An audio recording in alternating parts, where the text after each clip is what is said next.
Hey, what up everybody? This is Stevie Breach coming to you. Another good old top 5 video.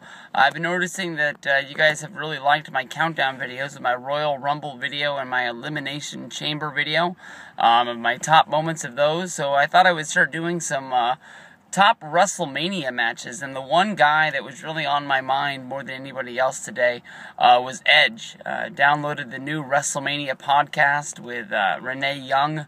The guest this week was Edge. Honestly, I have the same problems. I really liked the Shawn Michaels interview. I thought it was really good. They gave some insightful things that wasn't even on the DVD that got released last week when that one got rolled out. But the Edge one seems to be a very, very good interview. I don't like it how the interviews are done. I can't tell if it's like on a cell phone or on Skype. But you know, with WWE type money, the type of money you can tell that they're putting into producing this podcast, you would think that they would have these guys either in person or in studio or find some way to clean this up. But my top 5 moments of Edge matches at WrestleMania starts out at WrestleMania 27 with moment number 5. This is going to be Edge versus Alberto Del Rio, of course. Edge was the incoming champion. A month before at the Elimination Chamber, he became the first champion to ever enter and exit the Elimination Chamber, keeping his title. Every Elimination Chamber up to this point had had a title change. And, he was the first guy to get through. Del Rio was a hot, young, rising star coming over from Mexico. He won the Royal Rumble this year, the largest Royal Rumble in WWE history with 40 men instead of 30. He had been saying it was his destiny to get to WrestleMania. They come out. I think everybody was a little bit, batshit crazy that this was picked to be the opening match of the night on a card that, on paper, really, honestly, didn't look all that strong. It was one of the weirdest WrestleManias going into it, especially with a guy like The Miz on top. I really thought that The Miz was going to be, breaking through that glass ceiling and becoming a huge star. And I think he is, a bright star in the future for WWE, but as of right now, he's sort of like in this weird spot. But, back to Del Rio.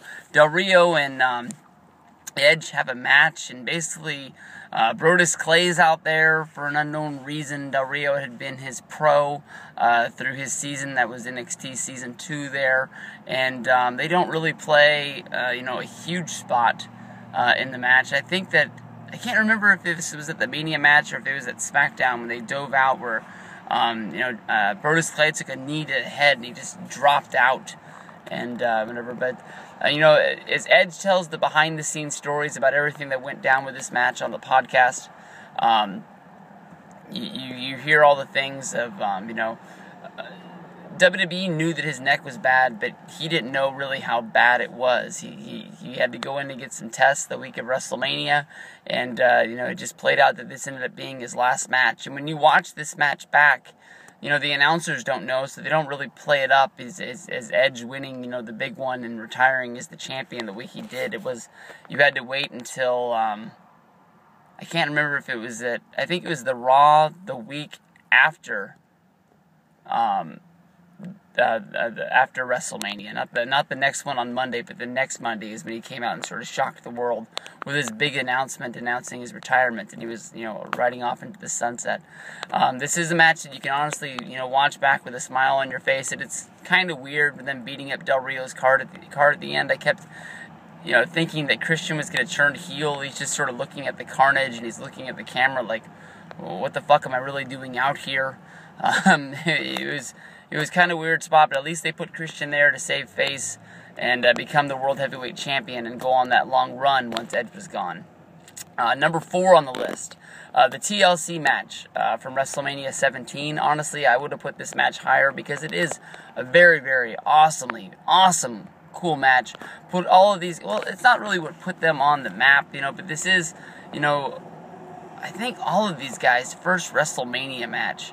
And to come on the scene and steal the show and become, these performers that are just like, wow, we gotta see more of these guys. WrestleMania 17 stands out on its own for a whole lot of things, but this TLC match is what really puts it up there with everything. And it'd be higher if it wasn't a tag match, and it'd be Edge, being the one guy that, did it all. But anyways, there's not much to say about this match besides it was just fucking awesome. This was about the time when, was it? I'm pretty sure this is the match when Rhino and Spike Dudley made their debuts. Lita gets involved in this match, and it ends up being like a whole bunch of bodies just flying everywhere. This was really, really wicked cool stuff, man. That's number 4 on the list. Number 3, the Money in the Bank match from WrestleMania 21. This would, of course, be Edge, Chris Jericho, Shelton Benjamin, Chris Benoit, Christian, and you might as well give Tomko some credit for being out there as well. This would, be the first Money in the Bank ladder match. Of course, there's always that sort of mystery about what the hell is really going to happen once they get in there. You would expect, some sort of like another TLC style match, and it's pretty crazy from listening to the Edge interviews that he didn't even want to be in this match. He didn't want to be known as the guy as being the ladder specialist. He said, you might as well just not even put me in this year's Mania, because he didn't want to do it. And it was sort of Chris Jericho that came to him and talked him into being in the match, because you're going to fucking win it, dude. You might as well, go on and see what this can do to help your career. And honestly, that would have been a big hit to Edge. He missed WrestleMania 19, he missed WrestleMania 20, both due to injuries. It's kind of hard to, WrestleMania 19, he was out there and he wrestled Booker T in a match that I believe was over a shampoo commercial in Japan. I don't know about that, guys, but it's kind of weird shit.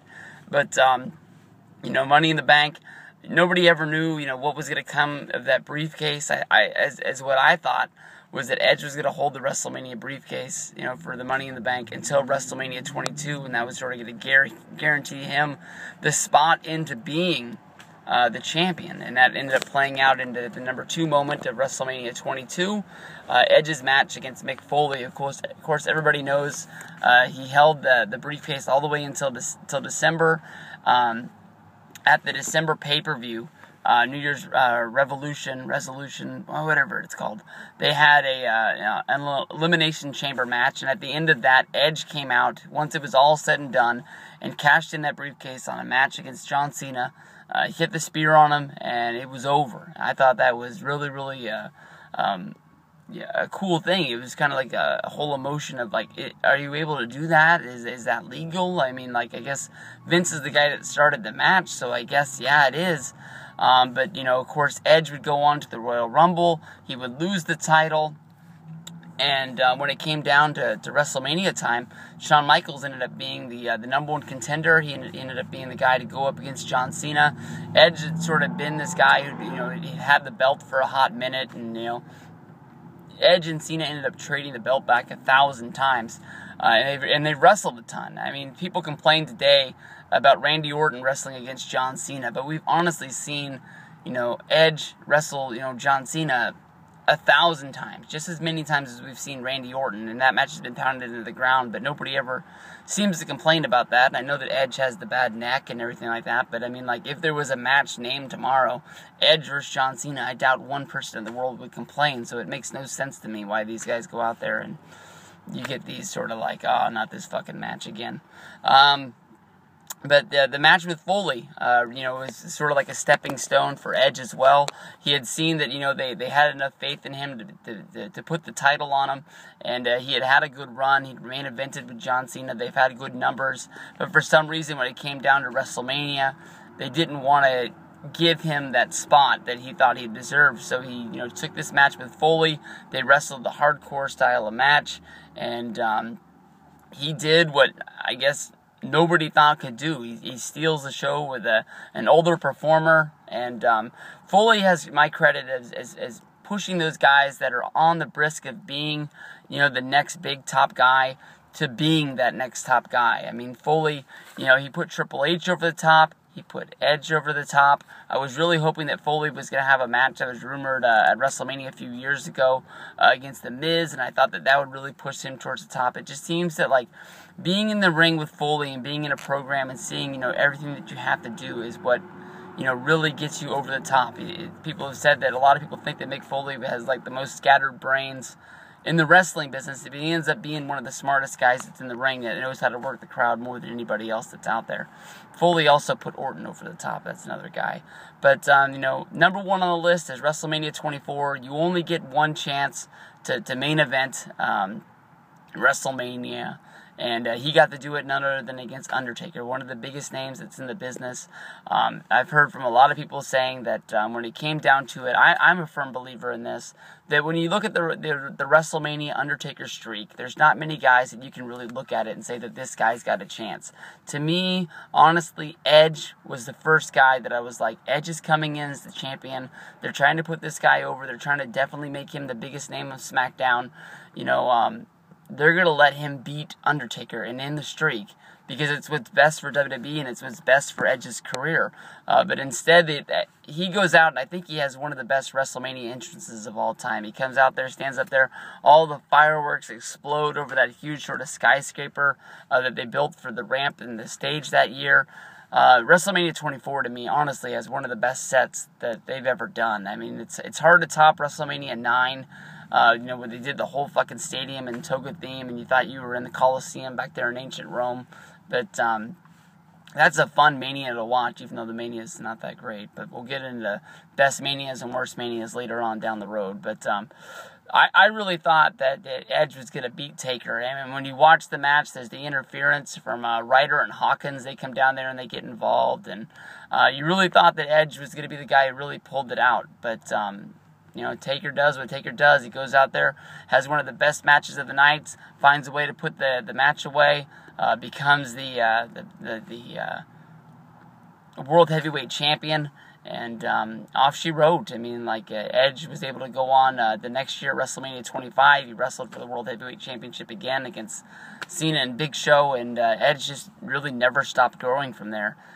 25, 26, 27, was in the championship match every time, becoming one of the greatest performers WWE ever had, going into the Hall of Fame at WrestleMania 28, and just being one of those guys, man. Edge, always fun to watch. It was hard for me. I really didn't remember that he didn't wrestle at WrestleMania 20 and 21 before I made this countdown, but what a damn good career.